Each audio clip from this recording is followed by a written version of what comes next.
and welcome back to Sundays in the Garden. My name is Sarah, and on this channel I share all of the things I get up to in my English cottage style garden in the United Kingdom. Today I'm going to be installing a hazel hurdle fence at the back of our garden and clearing some dogwood and putting in some new Star Jasmine plants. So if that sounds like something you'd be interested in, keep watching.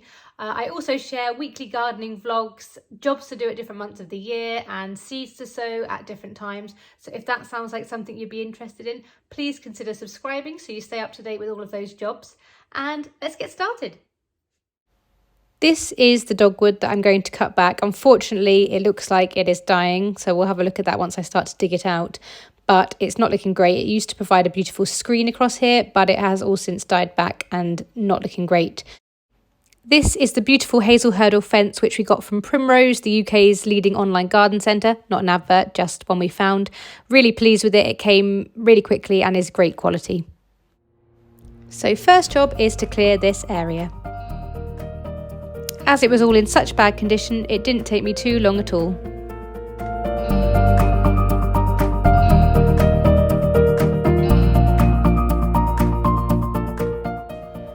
I'm giggling here as I chat to our lovely neighbour over the fence as she feeds her chickens. As I remove the lower stems from the ground, there's no need to cut, they just pull out like this, which is completely validating my decision to remove this plant because it's completely old, waterlogged and dead.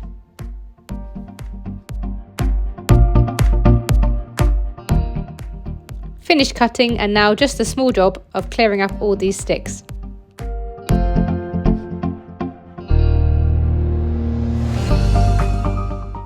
I'm cutting them up into smaller segments to make them easier to move around. After lunch, my lovely dad and husband arrived to help me clear the remainder of the sticks, and my dad's going to help me put the fence up.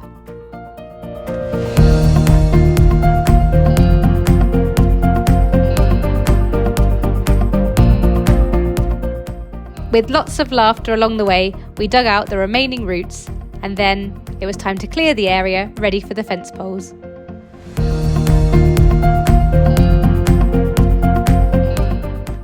First, we dug a hole that was about 1.5 feet deep, and then we popped the hazel hurdle fence post, which was also from Primrose Online Garden Centre, into the hole and used a mallet to tap it into place. We made sure it was roughly level with the archway next to it and used a spirit level to check that it was straight. Once the first pole was in, we put the hazel hurdle fence up next to it and used that to measure out where we needed to make a hole for the second post.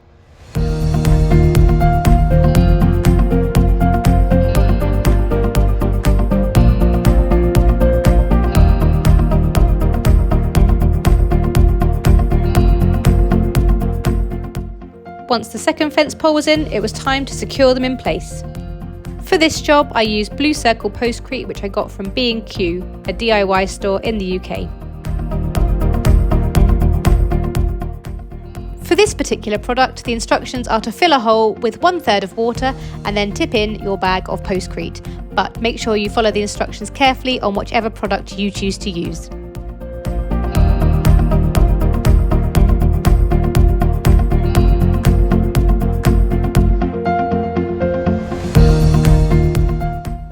This particular product dries within 5 to 10 minutes, so we took a spirit level to check that it was all still level, and then we held it in place for a few minutes, and then repeated the process for post number 2.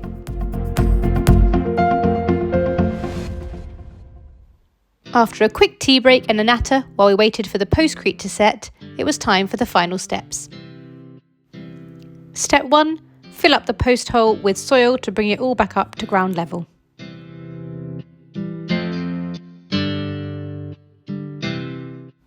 Next, ensure the ground is level so the fence panel stands straight.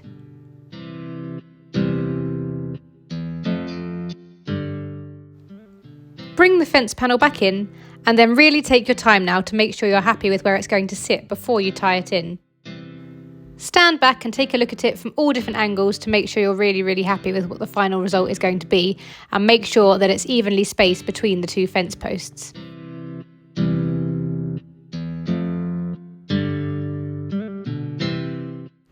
Once you're happy, it's time to get some steel wire and tie them in. You can use other things too, like cable ties or twine, but steel wire is recommended for its strength and durability. It's really worth taking your time here to make sure it's really tight and you've wrapped it round several times so it's not going to disappear during the first strong wind.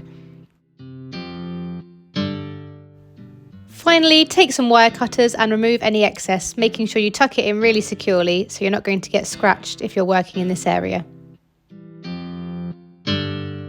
Here is the finished result, but we're not quite done yet. It's time to plant some Star Jasmine.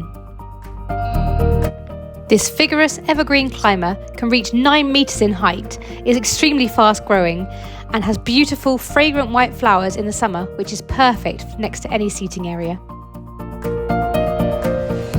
Star Jasmine enjoys well-draining soil and either full sun or partial shade, which is what we have here in this part of the garden.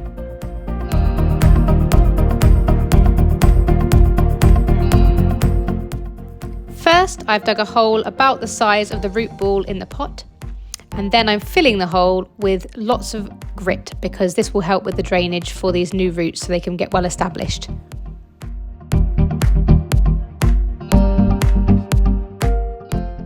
When I remove the plant from the pot, I make sure I tickle and separate these roots to give it the best chance of getting well established.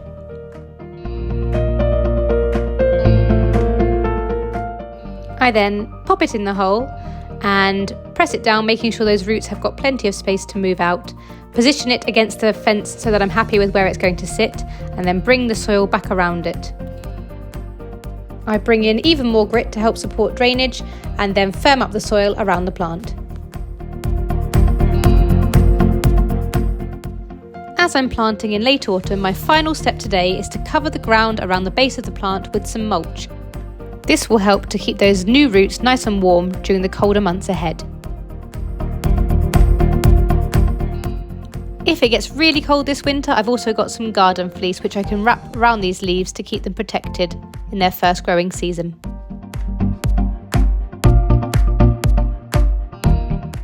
I repeat the process with the second plant and then tie the stems into the fence, helping to guide the plant where I want it to go. And that completes my hazel hurdle fence project.